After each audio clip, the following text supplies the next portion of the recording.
당신의 친구는 진정한 친구인가? 당신이 지금 이 순간에도 믿고 있는 그 소중한 친구라는 관계, 그것이 얼마나 허망한 환상인지 알고 계십니까? 쇼펜하우어는 200년 전에 이미 당신의 그 순진한 믿음에 차가운 물을 끼얹었습니다. 오늘 저는 인간관계의 냉혹한 현실을 직시했던 철학자 쇼펜하우어의 친구론을 들려드리겠습니다. 대부분의 우정은 서로의 마음속에 있는 친밀감보다는 서로에 대한 무관심의 균형 위에 성립된다. 이 말이 가슴을 찌르지 않습니까? 당신이 소중히 여기는 그 친구, 관계, 실은 서로가 서로의 결점을 모르거나 외면하는 무지의 평화에 불과할지도 모릅니다. 친구를 찾아 헤매는 당신에게 쇼펜하우어는 이렇게 말합니다. 친구를 구하기 전에 먼저 적을 갖지 말라. 그리고 친구를 얻고 싶거든 먼저 스스로 친구가 되어라. 얼마나 현실적인 조언입니까? 주변에 아무도 없다고 한탄하기 전에 당신은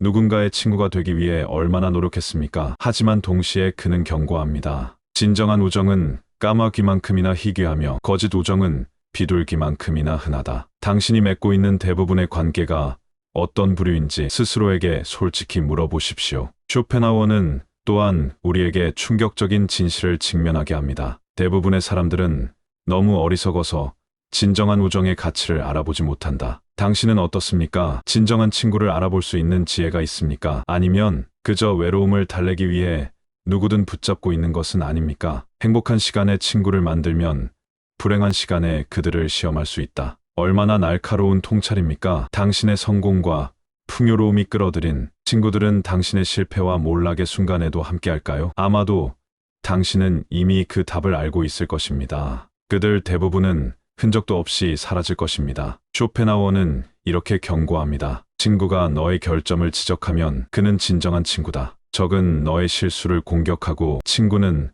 너의 실수를 교정한다. 그러나 얼마나 많은 사람들이 이 불편한 진실을 받아들일 수 있을까요? 대부분은 아첨하고 동조하는 사람만을 자신의 곁에 두길 원합니다. 그리고 정작 필요한 쓴소리를 해주는 이들은 멀리하죠. 당신의 성공을 망치는 것은 당신의 귀를 즐겁게 하는 그 친구다. 사업가 민주는 자신의 회사 창립 10주년 파티에 둘러싸여 있었습니다. 화려한 건배 속에 수많은 이들이 그의 성공을 축하했죠. 민준 사장님이야말로 우리 시대의 혁신가입니다. 당신의 비전은 항상 옳았어요. 샴페인 잔이 부딪히는 소리와 함께 아첨의 말들이 그의 귓가를 채웠습니다. 그날 밤 오직 한 사람만이 민준에게 축하 인사 대신 묵직한 질문을 던졌습니다. 대학 시절부터 알아온 그의 오랜 친구 태연이었죠. 회사의 새 사업 방향에 대해 얘기할 수 있을까? 솔직히 말하면 지금 당신이 가는 길은 위험해 보여. 파티에 들뜬 분위기 속에서 그 말은 불편한 찬물과도 같았습니다. 민주는 미소를 지으며 대답했지만 속으로는 불쾌함을 감추지 못했습니다. 오늘은 축하하는 날이야. 사업 얘기는 다음에 하자. 그로부터 석 달 후 민준의 새 사업은 심각한 위기에 봉착했습니다. 태연이 지적했던 바로 그 문제점들이 현실이 된 것입니다. 시장 조사가 부족했고 경쟁사의 움직임을 간과했으며 기술적 허점은 제품 출시를 무기한 연기시켰습니다. 민주는 자신의 사무실에 홀로 앉아 태연의 메시지를 다시 읽었습니다. 그날 밤 파티가 끝난 후 태연은 자세한 우려 사항과 개선 방안을 담은 긴 메시지를 보냈던 것입니다. 민주는 그 메시지를 읽고도 나를 믿지 못하는군이라는 생각만 했고 결국 답장도 보내지 않았습니다. 위기를 해결하기 위해 민주는 마지막으로 태연에게 도움을 청했습니다. 망설임 없이 달려온 태연은 밤을 새워 민준과 함께 해결책을 모색했습니다. 내가 그날 밤 내 말을 들었다면 지금보다는 상황이 나았을 텐데, 태연이 말했습니다. 민주는 고개를 떨구며 대답했습니다. 내 주변에는 항상 잘한다는 말만 하는 사람들 뿐이었어. 그리고 난 그 말을 듣고 싶었지. 위기를 겪으며 민주는 깨달았습니다. 그의 성공을 진심으로 기뻐하고 축하해준 많은 사람들 중에서 오직 태연만이 그의 성공이 지속되기를 바라는 마음으로 쓴소리를 건넬 용기가 있었다는 것을, 그리고 정작 자신은 그 진정한 우정의 가치를 알아보지 못했다는 것을. 민주는 태연의 어깨를 꽉 붙잡았습니다. 눈가에 맺힌 눈물을 감추지 못하며 그가 말했습니다. 이제야 알겠어. 내 귀를 즐겁게 하는 사람이 아니라 내 미래를 걱정하는 사람이 진짜 친구였던 거야. 쓰디 쓴 진실을 말해줄 용기가 있는 사람이 얼마나 귀한 존재인지 이제야 깨달았어. 태연은 말없이 고개를 끄덕였습니다. 가끔은 친구의 결점을 지적하는 것이 그 어떤 칭찬보다도 더 큰 사랑의 표현일 수 있음을 두 사람은 그날 밤 가슴 깊이 새겼습니다. 고독을 견딜 수 없는 사람은 좋은 친구가 될 수 없다. 이 말이 당신의 영혼을 관통하지 않습니까? 스스로와 함께하는 시간조차 두려워하는 사람이 어떻게 다른 이에게 진정한 동반자가 될 수 있겠습니까? 당신은 외로움을 피하기 위해 친구를 찾고 있는 것은 아닙니까? 그렇다면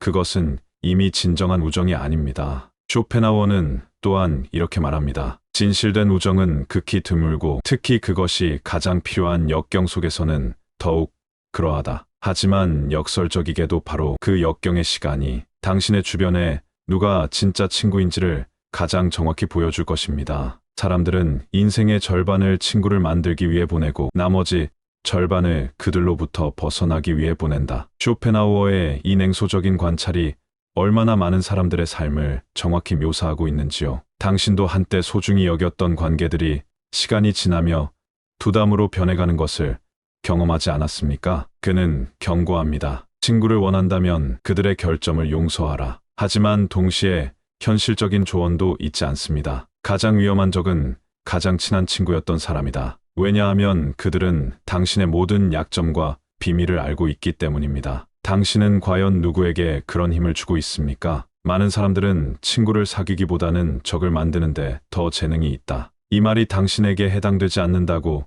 자신할 수 있습니까? 혹시 스스로의 행동이 친구를 만들기보다 적을 만드는 때 더 효과적이지는 않은지 성찰해 보십시오. 쇼펜하워는 또한 이렇게 말합니다. 친구를 판단하는 가장 확실한 방법은 그들이 당신의 성공을 어떻게 대하는지 보는 것이다. 당신의 승진과 성취, 행운의 순간에 진심으로 기뻐해주는 사람은 과연 몇이나 됩니까? 대부분은 질투와 시기를 감추지 못할 것입니다. 누구나 인생에서 빛나는 순간이 있습니다. 승진 소식을 들었을 때, 오랜 꿈을 이루었을 때, 행운이 찾아왔을 때, 그리고 그 순간 당신은 기쁜 마음으로 소식을 전하죠. 하지만 그 순간이야말로 인간관계의 실체가 가장 적나라하게 드러나는 시간입니다. 쇼펜하워가 말했듯이 당신이 성공했을 때 타인의 반응을 주의 깊게 관찰하세요. 그것이 진실을 드러냅니다. 지난 봄 10년간 준비해온 프로젝트가 마침내 결실을 맺었습니다. 국제 공모전에서 대상을 받았고 그 소식은 금세 업계에 퍼졌습니다. 한껏 들뜬 마음으로 가장 가까운 친구들과 동료들에게 연락했습니다. 드디어 해냈어.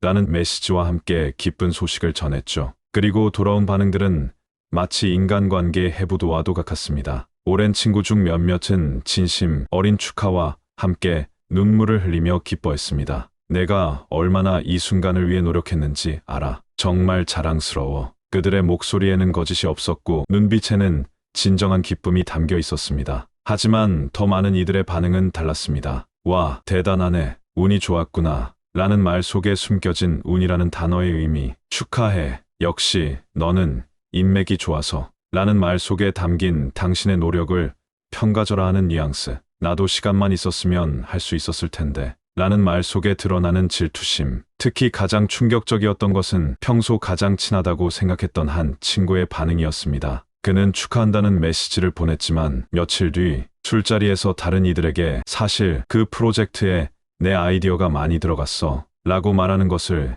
우연히 듣게 되었죠. 10년간의 고독한 노력을 한순간에 훔쳐가려는 그 모습에 쇼펜하워의 말이 머릿속을 스쳤습니다. 친구라는 이름으로 행해지는 대부분의 행위들은 사실 이기심에서 비롯된다. 더 고통스러웠던 것은 성공 이후 갑자기 멀어지는 사람들이었습니다. 예전에는 항상 함께했던 동료들이 이제는 당신을 경계하기 시작했습니다. 당신의 성공이 그들에게는 위협으로 다가왔기 때문이죠. 그들은 더 이상 편안하게 농담을 나누지 않았고 당신이 들어오면 대화를 멈추곤 했습니다. 가장 흥미로웠던 것은 갑자기 당신의 주변으로 몰려드는 새로운 친구들이었습니다. 예전에는 인사도 건네지 않던 사람들이 이제는 당신의 가장 친한 친구인 양 행동했습니다. 그들의 눈빛에는 당신에 대한 관심이 아니라 당신을 통해 얻을 수 있는 것들에 대한 계산이 담겨 있었죠. 이 모든 경험을 통해 깨달은 것은 쇼펜하워의 통찰이 얼마나 정확한지입니다. 당신의 성공은 인간관계의 진실을 드러내는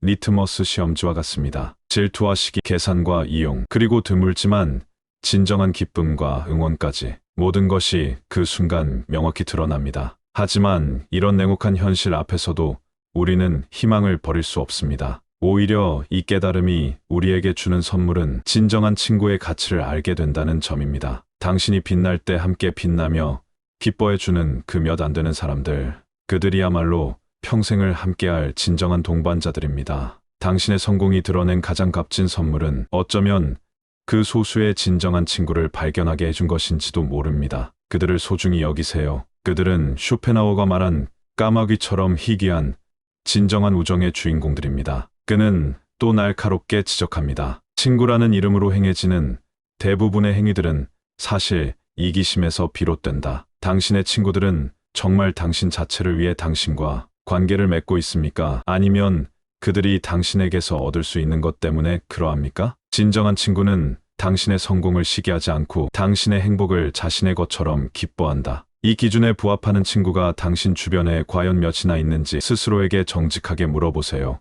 아마도 그 수는 당신이 생각했던 것보다 훨씬 적을 것입니다. 쇼펜하우어의 가장 냉소적인 관찰 중 하나는 이것입니다. 대부분의 소위 친구 관계는 서로의 약점을 알게 되는 순간 끝난다. 당신의 친구들은 당신의 모든 면을 알게 된 후에도 여전히 당신 곁에 있을까요? 아니면 당신의 가면이 벗겨지는 순간 그들도 사라질까요? 그러나 쇼펜하우어가 완전히 비관적이기만 한 것은 아닙니다. 그는 또한 이렇게 말합니다. 드물지만 두 영혼이 서로를 완전히 이해하고 하나가 되는 순간이 있다. 그것이 진정한 우정의 시작이다. 당신은 그런 순간을 경험해 보셨습니까? 누군가와 모든 가면을 벗고 영혼의 깊은 곳에서 만난 적이 있습니까? 마지막으로 쇼펜하우어는 우리에게 현실적인 조언을 남깁니다. 친구를 선택할 때는 신중하고 선택했다면 변치 말라. 그리고 진정한 친구는 당신이 잘못된 길을 갈 때 바로잡아주는 사람이다. 당신 주변에 그런 용기 있는 친구가 있습니까? 그리고 더 중요한 것은 당신은 그런 친구입니까? 쇼펜하우어의 친구로는 냉혹하지만 그 속에는 깊은 지혜가 담겨 있습니다. 환상을 버리고 현실을 직시할 때 비로소 우리는 진정한 우정의 가치와 희소성을 이해하게 됩니다. 그리고 어쩌면 그 희소성을 이해한 후에야 우리는 진정으로 소중한 친구를 알아보고 지킬 수 있을지도 모릅니다. 당신이 지금 생각하는 그 친구들, 과연 쇼펜하우어의 시험을 통과할 수 있을까요? 그리고 더 중요한 질문은 당신 자신은 어떤 친구인가요?